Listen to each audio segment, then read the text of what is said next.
in conversation with Jenny on the sideline. She's such an amazing person to speak with, hundreds of stories. But today I'm going to take the discussion forward with Jenny Johnson. She's the CEO of Franklin Templeton Global. $1.5 trillion is the kind of asset under management globally. And she's been around 35 years doing it. Franklin, by the way, is also one of the organization's oldest global organizations to come to India with the mandate of asset management. Right, Jenny? That's right. So great to have you. Thanks so you. much for being part of ET Now GBS this year. From your vantage point, you've been listening to our ministers, our leaders around here. And as I was researching about you, I observed that you do seem to be traveling a lot at many global platforms. What did you find different at ET Now GBS this time around? Something which you took notice of? Yeah, no, so one of the comments we were talking about earlier is I was just trying to imagine doing an event like this in the U.S. and having the president, the vice president, and so many what we call secretaries, but equivalent of your ministers, accessible like this. And I can't imagine, I don't think there is an event. So I think I've just been impressed with, one, the pretty candid conversations, and I loved the Minister of Railroads, and, listening to him talk, he sounds like a business person. This many miles you want to travel on road, this many miles you want to travel on rail.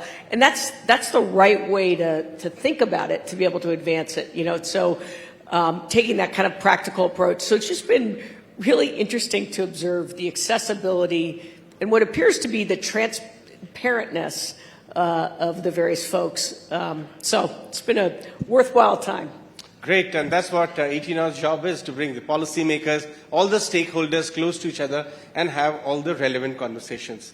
As a practitioner of money management, somebody who's been running this organization at such a senior level, how does India appear now? Because you have a very vast history of how Indian economic scene has been.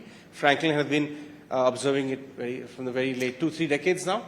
Yes, so we set up an asset management. We were the first, as you mentioned, foreign manager back in 1995 to come to India and have been here for 27 years. Today, 20% of our workforce is based in India.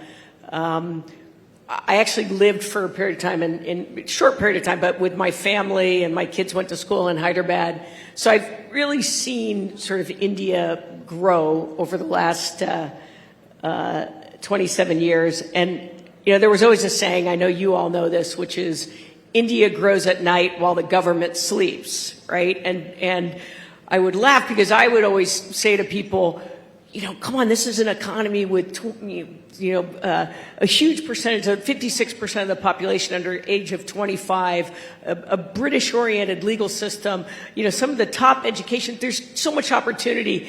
And I tell you, the expat Indians were always the most skeptical. They say, they never can get it done. It's always the promising future. And for the first time, and it's really happened over kind of the last 2 years that I noticed the change, it's that Indians are the most positive on India, who were skeptical, and that what you have is what historically was potentially a headwind to opportunity, which was the government slowing it down, hence growing at night, to now much more of a tailwind. And, it's one of those, as I mentioned yesterday, it's like, being a chef and walking into this phenomenal kitchen. Now it's about putting it together, and it feels like the combination of the programs and policies, being organized, are really making great strides, and I think pulling together what to me is a tremendous opportunity. And for Franklin Templeton, we set up in 1995 because we believed there'd be an opportunity, and the industry's grown, but in the end, it's pretty nascent. It's still only 5%, I think, of the population actually has mutual funds and saves, and so we're now incredibly excited about what the future is going to be. Well, that's correct. I mean, there's a data point which shows that the stock market participants and mutual fund participants are, very tiny compared to, say, the Netflix subscribers in India, right? So that this category is growing. But there's a furious bull market going on in India. India is the best performing globally. Do you still see good tailwinds for Indian asset management and in Indian market prospects? I'm not talking about a quarter or a year. I'm talking about, the vast majority of people, Indian investors are smartening up. They are taking longer term bets. What would your message to them would be? Look, the greatest opportunity for us in the asset management business is a growing middle class. And you look at it today and, growth begets growth. We talked about it yesterday. The domestic economy grows, people's wealth grows, people end up wanting to save for the future. You have a lot of people talking about the middle class in India is going to grow from 20-something% to 40-something%. All of those become great investors and clients and opportunities for us. And then you just look at the sheer size of a country of 1.4 billion people with growing per capita income. It's a tremendous opportunity. I want to understand the foreign investors' view as well. In the last 1 year, I would say last few years, there's a third front which has emerged in India, which is the retail investor, almost nudging 19,000 crores coming to Indian markets every month in the form of SIP. So the faith of the Indian investor is rock solid. But in the last 1.5 years, the foreign investor into India has been, the flows have been on the negative. Do you see that reverse in the next few years? Is that a temporary phenomenon? Yeah, I mean, capital goes where capital is treated well. So as policies improve in India and make it more welcoming for currencies to come in and investments to come in, you're going to absolutely see more flows coming in. People recognize the India story, but there was often a view that, if you did private equity in India, your joint venture partner always made money and you didn't make your money. You couldn't get it out. So those things have to be addressed. But as they're addressed, and obviously with a growing economy, which we can clearly see India is, then the opportunity for foreign direct investment. And I think things like Gift City, is a great way. It's clearly an initiative designed to bring money into India. And those kind of incentives are incredibly effective. So give us some flavor of Franklin's India plans. You spoke about Gift City. I'm assuming you're already planning an office there. We are. Yes, but this place is getting very competitive. New mutual funds are getting launched. Yep. Fund managers are breaking away, starting their own outfits and scaling up. Number of affluent investors in India, the highest growth across anywhere in the world is India, affluent investors. What are our plans to capture this growth, to make a business larger? Some color on Franklin's India plans going ahead. Well, I mean, so it's one thing to offer mutual funds. I think the key that we've always focused on is also adding things like financial education, right? The ecosystem around that. And it's a really interesting time, I think, in the industry because you have a combination. So our Franklin Templeton Academy actually came out of India because we found that we needed to educate people to make them better investors. And now we thought that would be a developing market opportunity, but the honest answer is everywhere across the world, there's a need for financial education.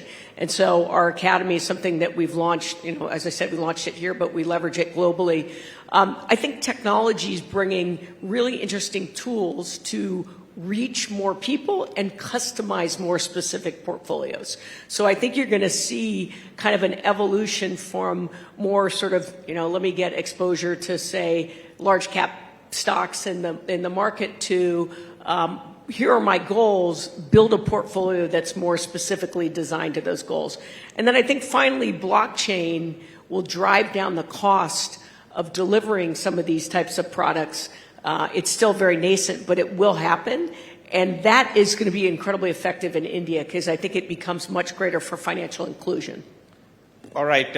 One last point I want to discuss with you. Please permit me to be a little personal.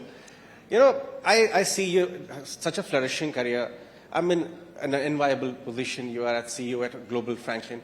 But this is the financial markets, not only in India, but globally. How do you see the role of women? And what did it take to come at the leadership position? What would your message be? Women participation in financial market in India is also growing. And whatever message you'll send out will actually make a deep impact. What would your message or some learning be?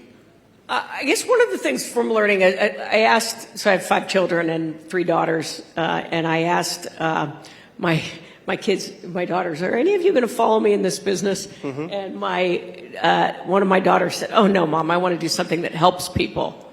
And I was like, Oh, how cool is that? this business helps people, but it made me realize that we don't talk about it in such a way as effectively solving people's problems, helping them with medical expenses if they need to, or saving money to send their children to, better education and things like that. And so one is, as an industry, we've got to talk about it better.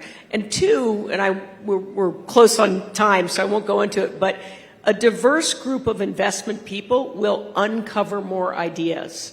And so it's really important that you have diversity in your investment teams, because they will find opportunity that others may miss if they don't have that same perspective. So getting more women in is really important.